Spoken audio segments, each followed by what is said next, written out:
नमस्कार दोस्तों, एक बार फिर मैं नरेंद्र कटारिया हमारे चैनल सितारों के नज़ारे पर आपके साथ फिर मुखातिब हूँ। दोस्तों, इस बार का जो हमारा विषय है बहुत ही इम्पोर्टेंट है, फ्रस्ट्रेशन। दोस्तों, कलयुग के ज़माने में राहु की बड़ी इम्पोर्टेंस है और ये फ्रस्ट्रेशन देता है। मेरे काम नहीं बनते, सबके बन जाते हैं, मेरे हर काम में अड़चन आती है। दोस्तों, ये डायलॉग अगर आप कभी बोलते हैं कि आपके काम में अड़चनें क्यों आती हैं, तो निश्चय ही इसके लिए राहु देवता जिम्मेवार हैं। कलयुग में सबसे इम्पोर्टेंट ग्रह राहु। दोस्तों, कई बार जन्म कुंडली में देखा गया है कि सूर्य आपकी कुंडली में अच्छा है, राज्य सरकार से लाभ होता है, चंद्रमा अच्छा है, पैसे की भी कमी नहीं आती है, मंगल अच्छा है, जमीन जायदाद भी है, बुध अच्छा व्यापार भी है, लेकिन फ्रस्ट्रेशन बहुत ज़्यादा बढ़ जाती है। दोस्तों, काम नहीं बनते हैं, तो निश्चय ही उसके लिए राहु जिम्मेवार है। दोस्तों, राहु कलयुग में बहुत इंपॉर्टेंट ग्रह माना गया है। इसको ठीक करना बहुत ही जरूरी है, नहीं तो नेगेटिविटी आप में बढ़ती चली जाएगी और डिप्रेशन का भी शिकार कोई भी इंसान हो सकता है। जब काम नहीं बनेंगे तो निश्चय ही डिप्रेशन होगा।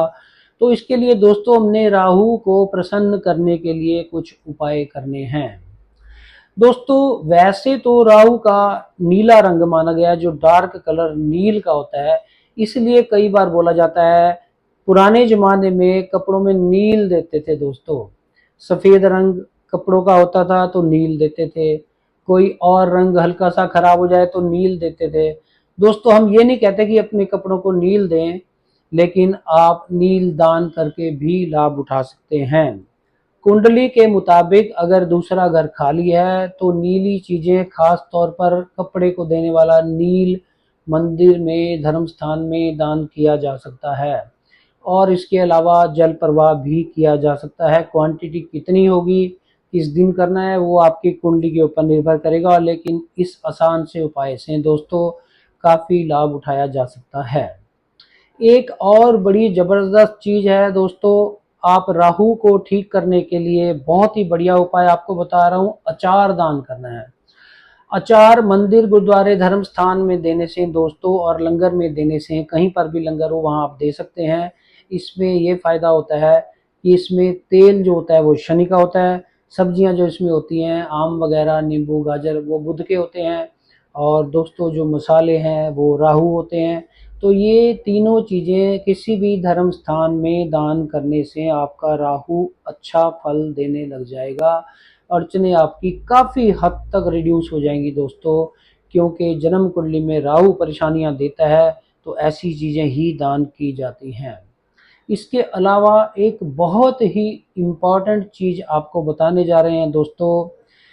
सबसे ज़्यादा ज़रूरी है राहु के लिए कोई काले रंग की चीज़ दान करना, लेकिन पूरा काला रंग उसका ना हो। जी हाँ दोस्तों, ऐसी चीज़ें जो कोका कोला रंग की हों। अब कहने में तो कोका कोला अपने आप में एक रंग है, वो चीज़ें राहु से रिलेटेड होती हैं। आप कोला किसी भी कंपनी का ले लें, काला पीने वाला कोला, जिसको हम पेप्सी, कोक, कुछ भी कह सकते हैं, ऐसा अगर कोई ड्रिंक आपको मिलता है दोस्तों, तो आप शनि मंदिर में, भैरव मंदिर में यथाशक्ति दान कर सकते हैं। मैंने बाहर कुछ कंट्रीज में देखा है कि कोला की बोतल बुद्ध देवता पे चढ़ाई जाती है और उनको बड़ा लाभ होता है दोस्तों। तो काले रंग की चीज़ें दान करने से भी राहु केतु दोनों प्रसन्न होते हैं, और साथ में शनि भी। और लिक्विड होने के कारण चंद्रमा देवता भी प्रसन्न होते हैं, आपके कार्य बनने लग जाएंगे। दोस्तों, इतनी सी बात है कि ये दो चीज़ें, तीन चीज़ें जो मैंने बताई हैं, नील, कोला और अचार, तो आप अपनी कुंडली देखकर ही दान करें दोस्तों। दूसरा घर खाली है तो धर्म स्थान में दे सकते हैं, लंगर में दे सकते हैं। चौथा घर खाली है तो इन चीज़ों को जल प्रवाह किया जाना चाहिए। कोशिश करें गरीबों में दान करें, धर्म स्थान में दान करें जो किसी के काम आए, और लंगर में दान करने से तो आपको निश्चय ही राहु शुभ फल देगा। और कितनी क्वांटिटी करनी है, आम तौर पे किस दिन करना है, ये जो उपाय होते हैं दोस्तों, ये शनिवार के दिन ही होते हैं, क्योंकि राहु केतु शनि का दिन जो है वो शनिवार ही है। इसके अलावा क्वांटिटी कितनी देनी है, यथाशक्ति आप जितना चाहे दे सकते हैं, लेकिन कितने शनिवार देनी है ये आपकी जन्म कुंडली पर निर्भर करता है कि आपका राहु केतु और शनि किस कुंडली में, किस घर में, कितनी डिग्री पर, किस राशि में बैठे हैं।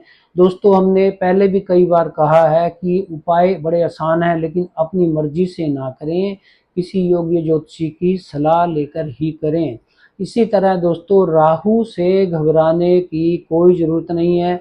इन चीज़ों को दान करने से राहु देवता प्रसन्न होंगे, आपके काम बनने लगेंगे। ये हमारी प्रार्थना है। अगले एपिसोड तक नमस्कार, धन्यवाद।